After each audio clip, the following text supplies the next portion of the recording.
everyone. Today we are going to speak to the seventh best tennis player in the history of Italian tennis. She made it to the semifinals at Roland Garros, and this year she entered the top 20 rankings on the WTA roster. On that note, please welcome Martina Trevisan. Hello everyone. Nice to be here with you guys. Thank you so much for your time today. So how have you been? Yeah, I'm here in Cincinnati. Start the tournament on Saturday. This year I will play the qualifying draw, so it will be a very tough tournament. But I'm here to enjoy the tournament and to play more match possible. So let's see what happens. All right. And how does your preparation during the US Open swing look like? Could be better because the last 2 months were very difficult for me for my physical situation because I'm having a lot of problem on my foot from the right and also the left. So could be possible, could be better, but this journey is like this, a lot of up and down, and I have to accept. There are big moments, and there are also a little bit bad moment in our career. So I need to accept and do my best on court, and I'm sure that I will be better soon. So that's a life of a tennis player, what you just said. Yeah, it's easy, a kind of easy when all the thing is going well, but like in everyday life, not only in the tennis career, and it's a little bit hard when, especially when the body doesn't give you a good response or a good answer back to you, back to me.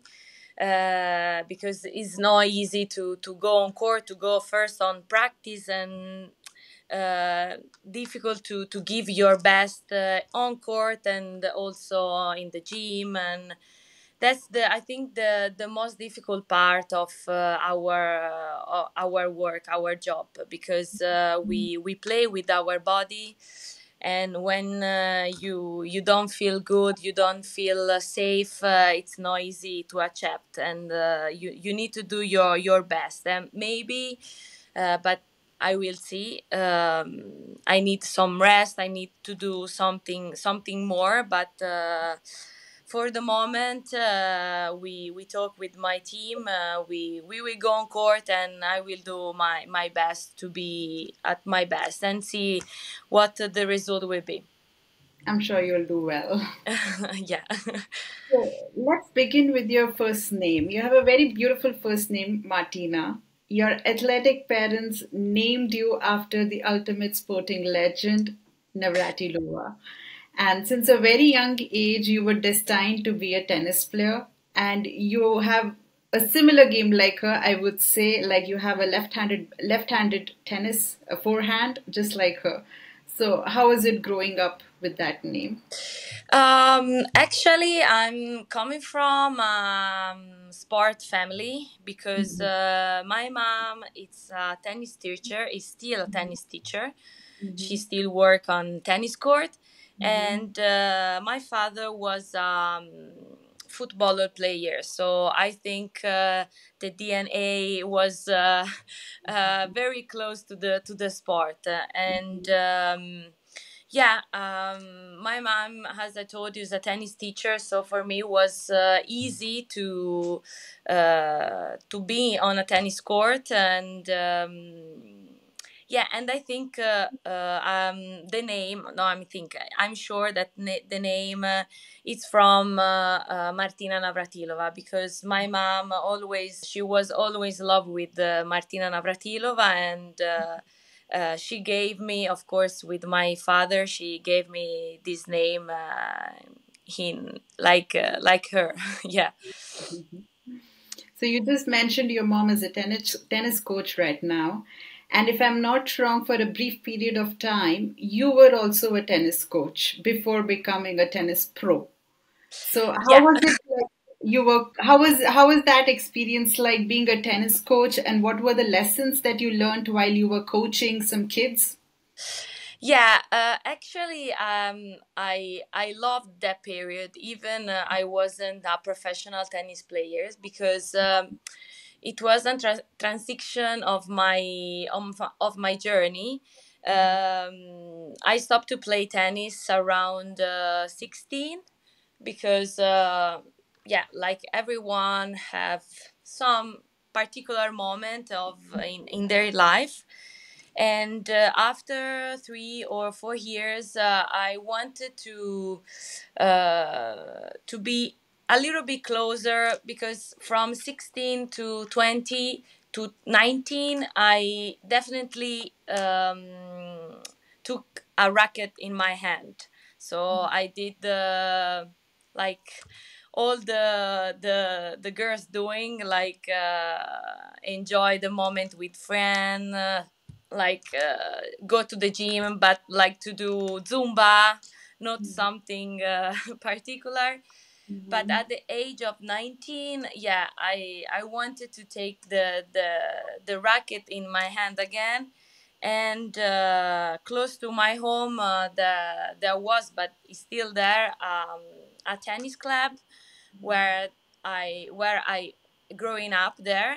Mm-hmm. And yeah, I remember in the summer I went in this tennis club, and I went to the main coach of that club and tell him, I would like to do something with you, with the kids. I would like to jump in the tennis court again to see if something that is good for me, if I like, still I like the tennis court, even in a different way, like a professional. And I remember he told me without think 1 minute, of course you can. Mm-hmm. So from the after the summer I started, yes, to teach the little kids, and even the private lessons, so with the no more kids. And yeah, I love that period. I love that period because the kids gave me a lot of emotion, gave me I felt like very grateful, even was a different way of tennis.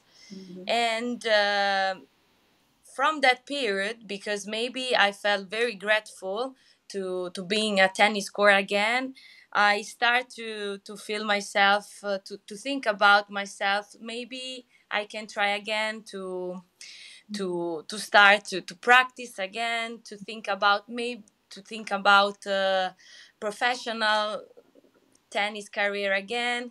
So after 1 year, yeah, I decided to start again a new chapter of my life. And yeah, that moment helped me, even for myself, but um I did a lot of work with my psychologist, and I grow a lot, first as a person, and second as in that moment, uh, a worker. Mm-hmm. But I mean, the big thing, it was, yeah, the big work with my psychologist that let me grow and feel again the want to be on a tennis court as a professional player in a different way, of course. Just for our audience, I would like to mention like the very difficult period of your life wherein you were diagnosed with anorexia, eating disorders, loss of weight, and what I perceive is from your answer, like the coaching in that local club was like a therapy to you by interacting with small kids and everyone. Yeah, yeah, yeah.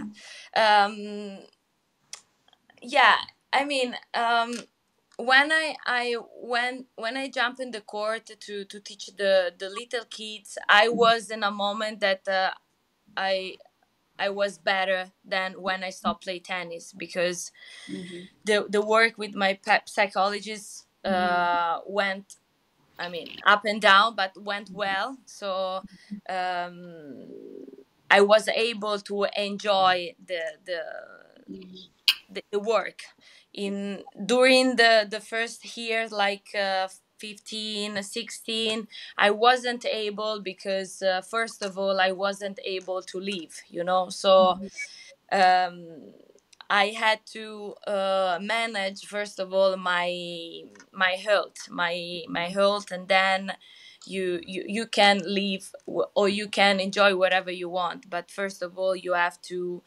start to live in a health way. Yeah. And Andy Murray, the legendary tennis player, he keeps vouching for female tennis coaches in our sport. And if you see the ratio of men's tennis coach to female tennis coach is pretty less. So in the future, are you considering tennis coaching as a career? Um, At the moment, I'm not thinking about because I think I have still more years to play. So for the moment, I'm focusing on my tennis career as a professional tennis player. But I think um, I have something to give to the young lady or to young boy. Doesn't matter if what is young is girl or boy. So could be a chance. Yeah, could be a chance to be a female coach after my professional career. Yeah. So really happy to know that. Some Yeah. people are interested. So, talking about your fairy tale run at Grand Slams during the autumn edition of Roland Garros in 2020, Yeah. you made headlines in tennis. You made it to your first ever Grand Slam quarterfinals, and you lost to the eventual champion Iga Świątek. So, after that moment, did your life change, and was it really like a turning point in your professional career? Yeah, I remember on 2020 that was a moment that I was pretty much angry because the results didn't arrive. I was always 150, under 45, under 30, no more, no into top 100. So and I was very very nervous. I remember before the Roland Garros on 2020, I lost on the first round of quali in Rome in my home tournament, the Italian tournament that every Italian wanted to play at their best. And I lost like 7-6 in the third with maybe one match point with Doi. I remember a Japanese girl, and there was a moment that I was very very down, very nervous, and but that loss in Rome helped me to accept the situation, to say, okay, Martina, let's see what happened. You are doing your best, you are giving your best. So if happen, otherwise try to accept the situation. And I remember I came on Paris with this type of thought, and yeah, and everything's happened, and it's true that that year on 2020 could be changed my tennis career because it was my first time on top 18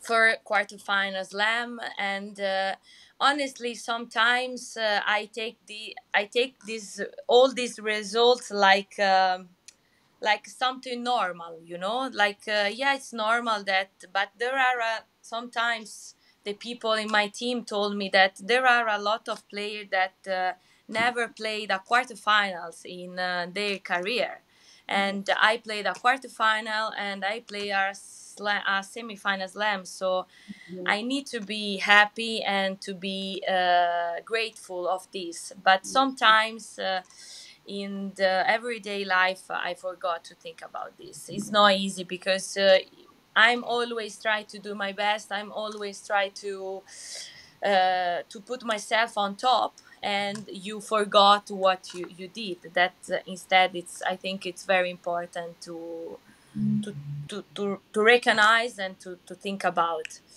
But yes, I think that moment could be a moment that changed my career life, because after these I had a lot of up and down, but as I told you, I had a lot of improvement and yeah, big results from my side.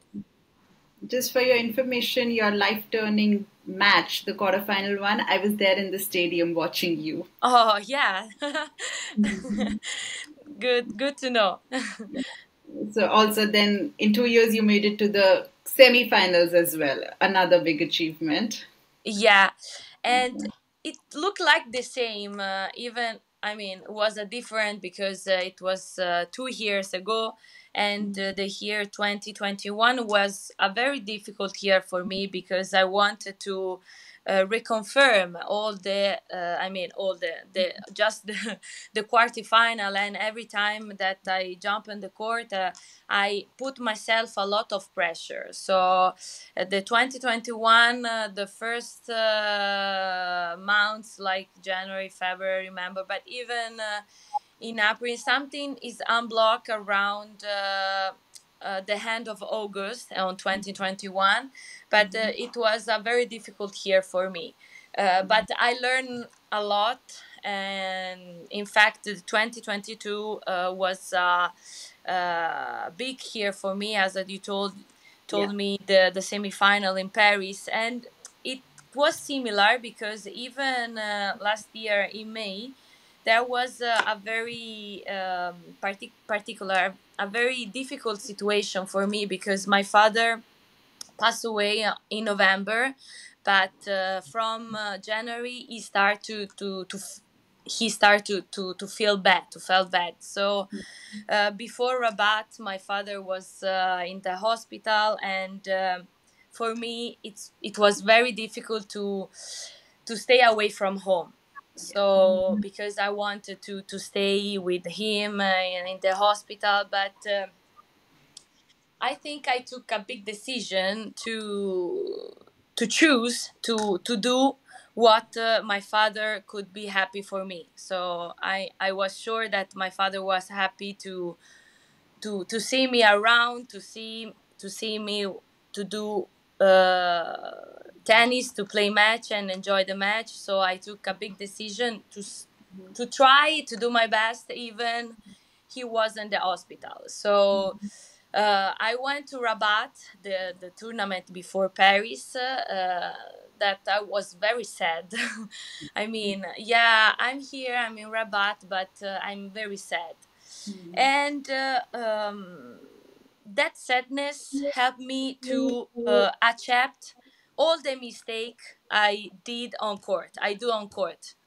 So I was on court to be happy to be on that court without think about the results, to think about judgment, to think about mistake, just to enjoy, because I knew that my father wasn't enjoy, you know, and um,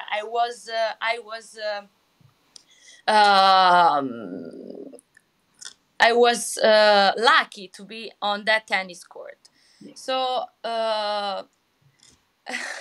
with this thought, I arrived on at the final and I won the tournament. So it was a very challenging week for me because, as I told you, it was very difficult, emotionally difficult for me. But I mean, I found, I don't know how, a lot of energy, and I mean, and I won the tournament for my father, of course. So despite all the adversities that you went through in your personal life, you just came on court and took that title in Morocco that year. Yeah, yeah. So speaking about Matteo Berretini, you seem to be really good friends with him. And also, like this year, your team, Italy, you made it to the finals at the United Cup. So, and next year is an Olympic year. So, do you plan to play mixed doubles with him and represent your country? Yeah, of course. I would love to play for Italy in the Olympic game next year. Actually, I know Matteo better on the United Cup because yeah, of course, we travel over the year and we see each other every almost every month. But we didn't until United Cup. We didn't have so much time to know each other. But the United Cup helped us, but not only for me, with the other player that play in the United Cup, had the chance to know each other better because we live like 2 weeks all together, 24 hours, over 24 hours. And I'm very grateful for this experience. And yeah, of course, I'd love, as I told you, to play a double with him in Paris next year. So, and this year has been pretty successful for you. Like you made it to the quarterfinals at Miami Open. It was pretty successful, and you Yeah, entered the top 20 rankings. So, yeah. what are your goals for rest of 2023 season? Yeah, this year, as I told you at the beginning, it's a little bit up and down because um, I had a lot of good results. As you mentioned it in Miami, I had a big experience. Where I get into the top 20 for me, if I think where I start, where is my beginning, for me it's a big goal. It's something because I restart from 0 point, from zero ranking. So being on top 20 for me was a dream came true. Even after on my clay season, I remember the match with Carolina Muchova in Rome, where I had one match point, and at the end I lost 7-6 in the third, and she made the final after 2 weeks. So I think there are a lot of positive things to catch up, and as I told you, up and down. My body in this moment is not giving me a good answer to play at my best. Mm-hmm. But I think that on time I feel better on court. I feel better on my with my body. I'll be back at my best level. All right.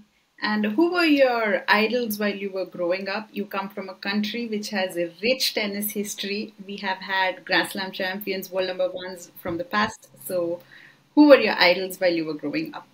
Yeah, my idol, as I always say, that it's Flavia Pennetta because we know each other, and I like her in and off court, even she's not playing anymore. But I think the way she retired from a professional tennis player, it's particular, because she retired after winning a Grand Slam, and it's not easy to do it, because you won a Grand Slam, and after you could have whatever you want. Mm-hmm. And but I think she was in peace with herself, and she decided to retirement, and she and decide to do something else, because I think life, it's not just tennis. There are a lot of things to do, a lot thing to discover. So I think for me it's an idol. All right. And how does the competition on tennis tour look like right now? So, who are the toughest opponents that you have faced lately on the tennis tour? I think right now, except maybe Iga, Irina, maybe Rybakina, Mm-hmm. are the most tennis player that make a lot of results in every tournament.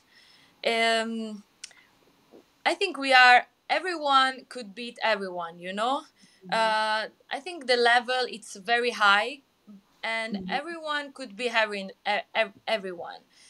You can see in the tournament, the results are always very strange, because you can see a top seed lose in the first round, and so it's kind of difficult, because it's not easy to reach that level, but I like competition. I like to play even with a player bigger than me. So I think Iga, Irina, and also Rybakina are the player who deserve to stay there, to stay in the first or second spot. Yeah. So because I think they have something more than everyone else. So I assume Iga and Elena, they are like the toughest opponents of yours so far? I never play with Irina Sabalenka, so actually I don't know what happened. But yeah, with Iga, the thing that it's hard, the intensity, and you feel like that she always on the ball. She always hit the ball with two legs. Yeah, the intensity, the foot. Yeah, that's the thing that from Iga make you very respectable. Instead, Rybakina, I think the thing that made me very difficult, it was the serve. The serve was very fast. She always catch the right angle. So the serve, it always and put you a pressure, because when you arrive on your serve, you have to serve well. Otherwise, after she serve, and it's very difficult to break her. All right. Okay, so thank you so much for your time today, Martina. I wish you all the best for the US Open swing, and have a good tournament in Cincinnati. It's a pleasure for me. It's a pleasure. I Very hope to much. see you soon, and have a good day ahead. You too.